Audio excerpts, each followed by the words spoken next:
Hello বন্ধুরা, কেমন আছো সবাই? আশা করি তোমরা সবাই খুব ভালো এবং সুস্থ আছো। তো আজকে ভিডিওতে এমন একটা সিনেমা নিয়ে কথা বলতে যাবো যেটা সাইমালটেনিয়াসলি বাংলা এবং হিন্দি দুটোতেই রিলিজ হয়েছিল। 1981-এর একটা সিনেমা। হিন্দিতে নাম ছিল বরসাত কি এক রাত এবং বাংলায় নাম ছিল Anusandhan. Directed by Shakti Samanta, starring Amitabh Bachchan, Rakhi Gulzar, Utpal Dutta, Amjad খান। তো কেন এই সিনেমাটা নিয়ে হঠাৎ করে কথা বলছি? তো ইউটিউবে স্ক্রল করতে করতে দেখলাম হঠাৎ করে সেই ফেটে গেল ভেসে গেল কালিরামের ঢোল, সেই গানটা এলো আর কি। যেহেতু পুরোনো দিনের অনেক কিছু আমি সার্চ করে করে দেখি, সেখানে সাজেশনে এসেছিলো, তো ভাবলাম যে সিনেমাটা আরেকবার দেখি।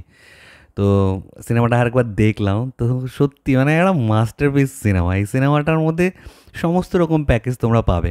সেই সময়দের 1981 এত সুন্দর একটা ওয়েল মেড, যেটার মধ্যে মানে গুড ভার্সেস এভিল এই ব্যাপারটা তো আছেই, কিন্তু তার পাশাপাশি একটা রোমান্টিক দিকও আছে, যেটা আমার মনে হয় এখনকার সিনেমাগুলোতে সেই ফিলটা একটু কম কাজ করে আর কি। মানে রোমান্টিক সিনেমা তো অনেক হয়, কিন্তু এই সিনেমাতে রোমান্সটাকে যেভাবে দেখানো হয়েছে সেটা অন্য লেভেলের আর কি। যারা দেখেছো তারা জানো, যারা দেখোনি তারা প্লিজ একবার দেখো, এই মাস্টারপিস সিনেমাটাকে মিস করো না।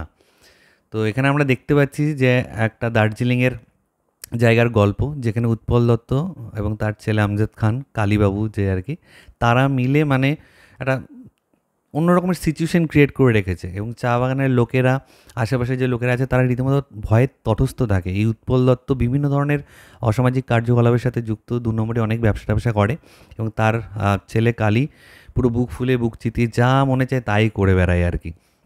তো এবার সেখানে এসে উপস্থিত হয় অমিতাভ বচ্চন, এবং ধীরে ধীরে আমরা জানতে পারি যে অমিতাভ বচ্চন একজন পুলিশ ইন্সপেক্টর, এবং সেখানে এসে সে বড়বাবু যে ছিল সেখানকার, সেই বড়বাবুর মেয়ের রাখি গুলজারের প্রেমে পড়ে, যে কিনা অন্ধ, এবং তারা ইভেনচুয়ালি বিয়েও করে। তো বিয়ের পরে এই কালীর একটা নজর ছিল বরাবরই রাখি গুলজারের ক্যারেক্টারের ওপর, এবং সেখানে গুড ভার্সেস এভিল যে ব্যাপারটা, মানে একদিকে চারপাশের যে লোকজন যারা ভয়ে তটস্থ হয়ে আছে, তাদেরকেও কোথাও তোমাকে মানে এদের হাত থেকে রেহাই দিতে হবে। উৎপল দত্ত, আমজাদ খান, তারা যে ধরনের নৃশংসতা করে বেড়ায় সেটার হাত থেকে মুক্তি দিতে হবে। তার পাশাপাশি তার ওয়াইফের সেফটিটাও দেখতে হবে। তো সমস্ত কিছু মিলিয়ে একটা জমজমাট সিনেমা।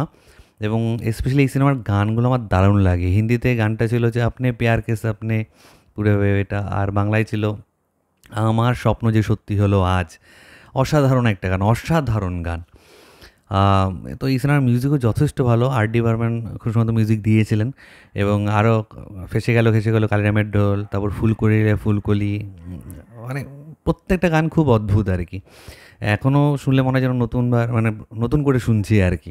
তো আমি মাঝে মধ্যে এরকম পুরোনো দিনের সিনেমাগুলোর গান টান এগুলো আর কি চালিয়ে টালিয়ে দেখি। এই সিনেমাটা টিভিতে যখন দিত, আমি তখন ছোটো, তখন মিস করতাম না কোনো, মানে যতবার দিয়েছে, যতবার আমার চোখে পড়েছে, যেখান থেকেই শুরু হোক না কেন সিনেমাটা, শেষ করে আমি উঠতাম। স্পেশালি অমিতাভ বচ্চন ভার্সেস আমজাদ খান, এই ব্যাপারটা আমি খুব এনজয় করেছিলাম এই সিনেমাতে। শোলেতে তো ছিলই, এখানেও আমি খুব আর কি এনজয় করেছি। তো আমি তোমাদেরকে এখনও বলবো, যদি কেউ বাকি থেকে থাকো, বা এমন হতেই পারে যে তোমরা হয়তো এই সিনেমাটার কথা ভুলেই গেছো, গল্প কী ছিল ভুলে গেছো, তাহলে সিনেমাটা আরও একবার দেখে নাও। মানে নস্টালজিক একটা ফিল কাজ করে এই ধরনের সিনেমা যখন আমরা দেখি। এবং এখানে পারফরমেন্সের কথা কাকে ছেড়ে কার কথা বলবো, এখানে নেগেটিভ ক্যারেক্টারে উৎপল দত্ত এবং আমজাদ খান যা করেছে, মানে সত্যি সত্যি আমাদের গা জ্বলছিল আর কি, যে এরা কী করছে, এদেরকে দেখতে পেলে আমরাই কিছু করে দেবো আর কি। এবং অমিতাভ বচ্চন একদম সুন্দর একটা, তার এন্ট্রি সিনটা এত সুন্দরভাবে ডিজাইন করা ছিল, এবং সেভাবে শুরুতেই দেখায় না যে সে পুলিশ ইন্সপেক্টর, ধীরে ধীরে ডিসক্লোজ হয় আর কি। এই ব্যাপারটাও খুব এনজয় করেছি আমি। এবং রাখি গুলজারের সাথে তার কেমিস্ট্রি অপূর্ব অপূর্ব, অসাধারণ। তো সমস্ত দিক মিলে এই সিনেমাটা সত্যি আমার খুব মনের খুব কাছের একটা সিনেমা। এবং তখন ছোটোবেলায় দেখতাম যে চারপাশে কোথাও না কোথাও এই গানটা, আমার স্বপ্ন যে সত্যি হলো আজ, এটা কোথাও না কোথাও বাজছে আর কি। হয়তো সিনেমার চলছে বা নর্মাল গান হিসেবে কেউ চালাচ্ছে, খুব শুনতাম। তো সেই দিনগুলোর কথা আবার মনে পড়ছে। তো তোমাদের যদি কোনো এরকম সিনেমার রেকমেন্ডেশন থাকে আমাকে অবশ্যই জানিও, সেই সিনেমাটা দেখে। এই সিনেমাগুলো খুঁজে বের করা একটু টাফ হয় আর কি, সবসময় পাওয়া যায় না। তো অবশ্যই সেগুলো দেখতে পেলে সেটা নিয়ে কথা অবশ্যই বলবো। এর আগেও বলেছি, এখনও বলছি, ইন ফিউচারও বলবো। তো তোমাদের যদি কোনো এরকম সিনেমা থাকে অবশ্যই প্লিজ নিচে কমেন্ট সেকশনে জানিও যে কোন সিনেমাটা নিয়ে কথা বলবো পরবর্তীতে। তো এটাই তোমাদের সাথে শেয়ার করার ছিল। তোমাদের কার কি মতামত নিচে কমেন্ট সেকশনে অবশ্যই লিখে জানাও।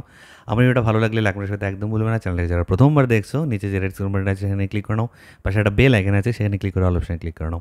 ঠিক আছে বন্ধুরা, ভালো থেকো সবাই, সাবধানে থেকো সবাই। Love you all, take care.